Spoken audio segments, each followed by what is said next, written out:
अना के अलावा अगर तुम कुछ भी नहीं हो, अपने बारे में, इर्द गिर्द के बारे में, दुनिया और आखरत के बारे में अगर सुना गया ही तुम हो तो ये है अना। और अगर तुम सिर्फ यही हो तो यकीन मानो, तुम जो जी रहे हो, जो मान रहे हो, जो देख रहे हो, ये सब एक रंगीन धोखे के सिवा कुछ नहीं।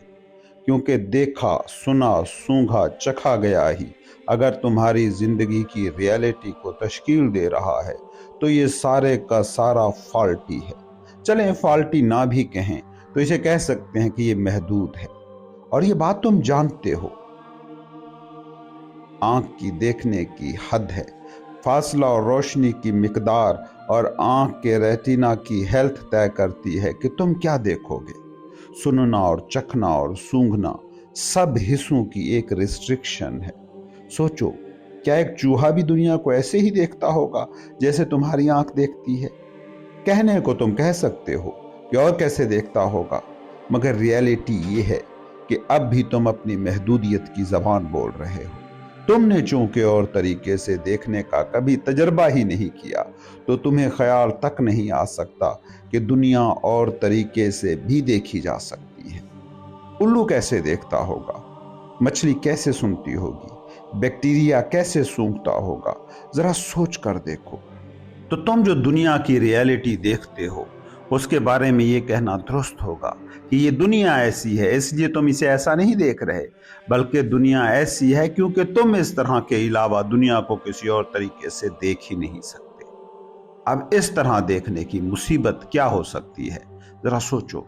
तुम जो भी चीज देख रहे हो अगर वो फॉल्टी है, वो महदूद है, तो जो तुम देख रहे हो पहले तो वो गलत हुआ।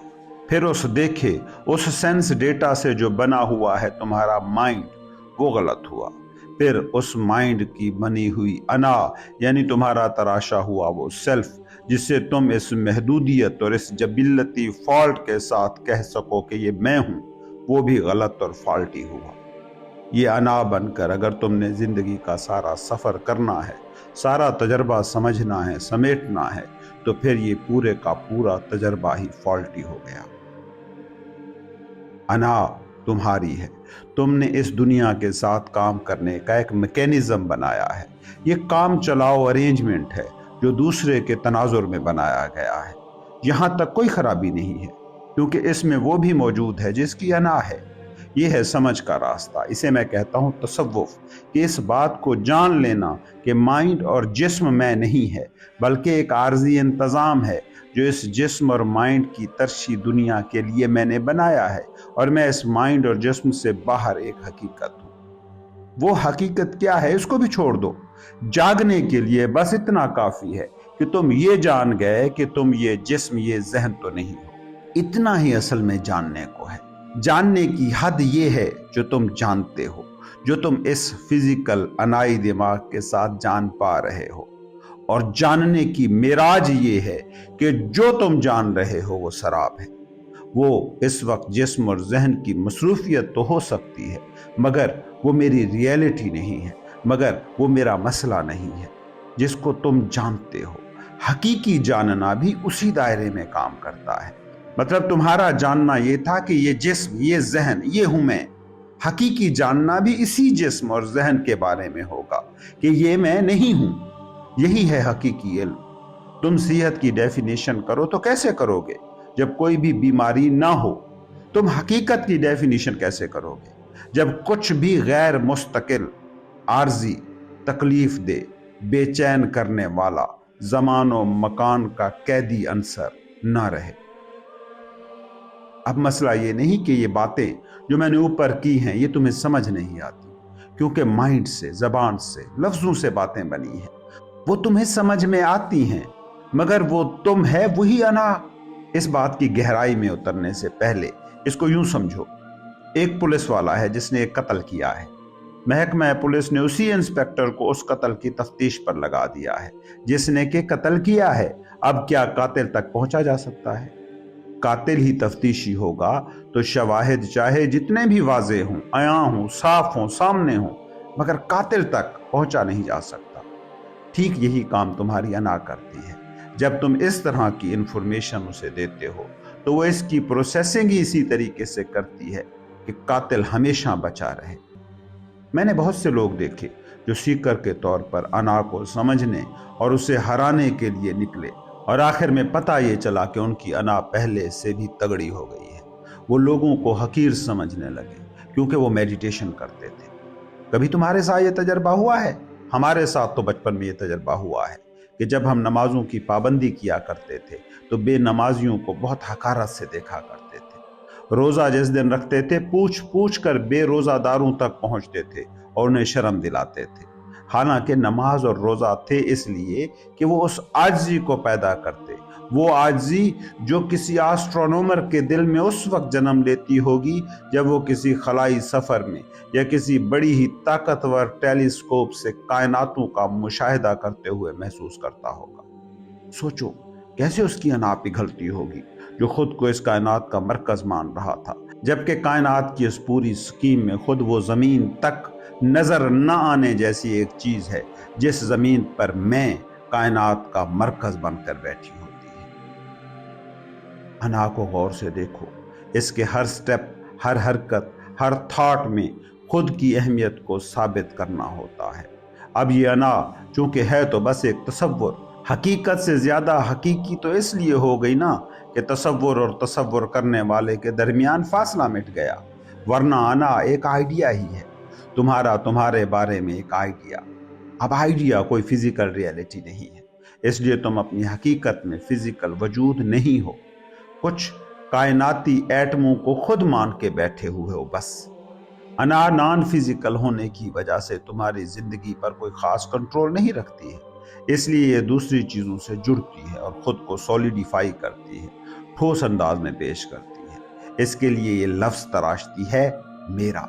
तुम अना के तौर पर, मैं के तौर पर कैसे अपना छोटा या बड़ा होना, अहम या गैर अहम होना तय करते हो? कितने मेरा के लेबल हैं तुम्हारे पास? इसी से ना मेरा मकान, मेरी गाड़ी, मेरी बीवी, मेरे बच्चे, मेरा ऑफिस, मेरा जिस्म, मेरा जहन, ये अब सॉलिड चीज़ें हैं, मगर ये तुम्हारी हैं, ये सॉलिड हकीकत नहीं है। घर को मेरा घर कह देना तुम्हारी अना का एक लेबल है, उसने तुम्हें जकड़ लिया, मगर इसका तुम्हारे होने से कोई ताल्लुक नहीं है।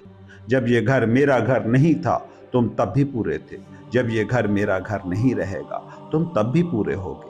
इस घर को मेरा घर कहने वाली कितनी ही नस्लें आईं और गईं, मगर अगर ये मेरा होता तो मेरे मिटने के साथ इसे मिटना चाहिए था। मकान की रियलिटी पर मेरा घर कहने से कोई भी फर्क नहीं पड़ता। हाँ, तुम्हारी स्टेट पर फर्क पड़ता है और तुम मकान की रियलिटी को देख नहीं पाते, उसे एंजॉय नहीं कर पाते। किसी का मकान गिर जाए तुम्हारी अना को कुछ भी नहीं होता, मगर अपना मकान गिर जाए तो अना को ऐसे लगता है जैसे वो मिट रही है। अना यही करती है, वो कहती है कि मैं एक आइडिया के तौर पर 10-12 साल के लड़कों को तो अक्कोपाई रख सकती हूँ, लेकिन अगर कुछ सॉलिड हकीकतों से ना जुड़ी और उन सॉलिड हकीकतों की मजरूह और नकाबज़दा तस्वीर इसे ना दिखाई तो ये मुझसे अलग हो जाएगा, इनलाइटन हो जाएगा। इसीलिए वो हर चीज़ और जगह पर मेरा का लेबल लगाना शुरू करती है। तुम खुद को चीज़ों से कितना जोड़ते हो, कभी इस पर ध्यान दिया है? और जैसे ही तुम किसी चीज़ से जुड़ते हो तो उस चीज़ की हकीकत पर्दे में चली जाती है और ईगो जो नींद तारी करती है और जो ख्वाब दिखाती है वो ख्वाब हावी हो जाता है। सोचो, ये जो मेरा घर है ये मेरा हुआ कैसे? मैं ना था तो भी ये घर था, ना हूँगा तब भी ये घर होगा। मेरे होने से इसका होना जुड़ कैसे सकता है? मेरे मरने पर इसे मरना पड़ता तो शायद तब ये कहना बजा भी था कि ये मेरा घर है।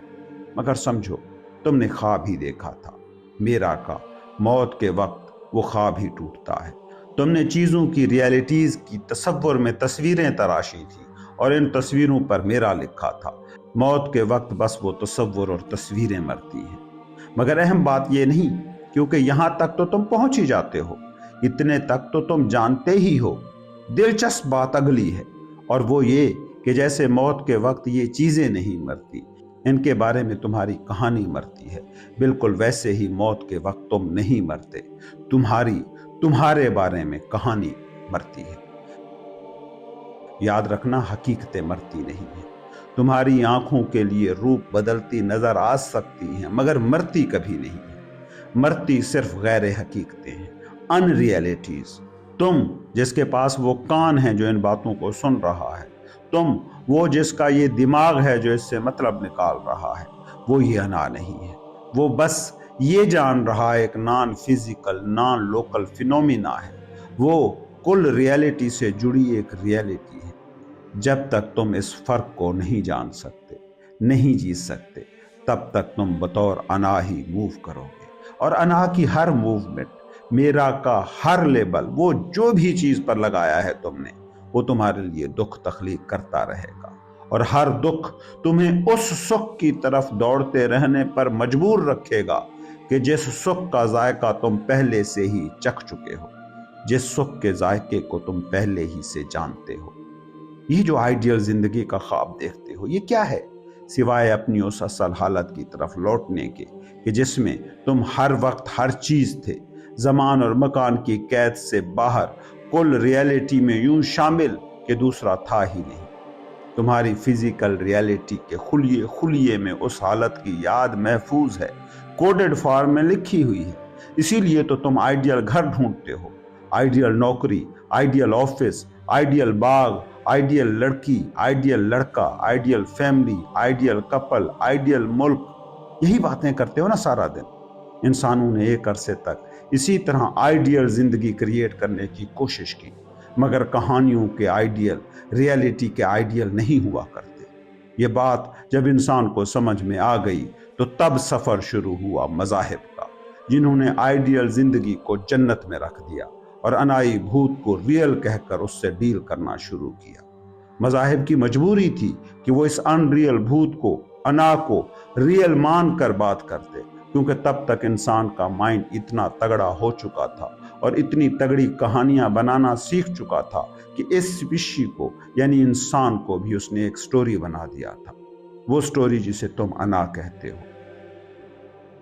تو اس ان ریئل سٹوری کے لیے تشفی کا سامان بھی مذاہب نے ان ریئل دنیا میں رکھ دیا، ساتھ ہی لوگوں کی ٹریننگ بذریعہ عبادت، مراقبہ، میڈیٹیشن بھی کرائی، تاکہ وہ خود اس حقیقت تک پہنچ سکیں کہ انا ایک سٹوری ہے، اور یہ سٹوری گر جائے تو زمان و مکان، پہلے اور بعد میں، سب ایک پل میں سما جائیں، دو دھوکہ ثابت ہو کر گر جائے۔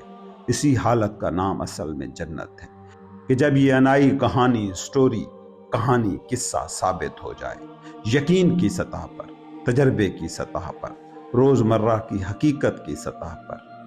یہ ہوتا ہے حقیقی ماسٹر کا مقام، مرشد کی جگہ، جہاں وہ مائنڈ اور جسم کی کہانی بھی جیتا ہے مگر اویئرنس بھی قائم رکھتا ہے۔ یا اس کو یوں کہہ لیں کہ ماسٹر وہ ہے جو اس پیور مائنڈ کو جیتا ہے جس میں یہ کہانی بھی اور اس کہانی کا سراب ہونا بھی، دونوں کی بیک وقت گنجائش ہوتی ہے۔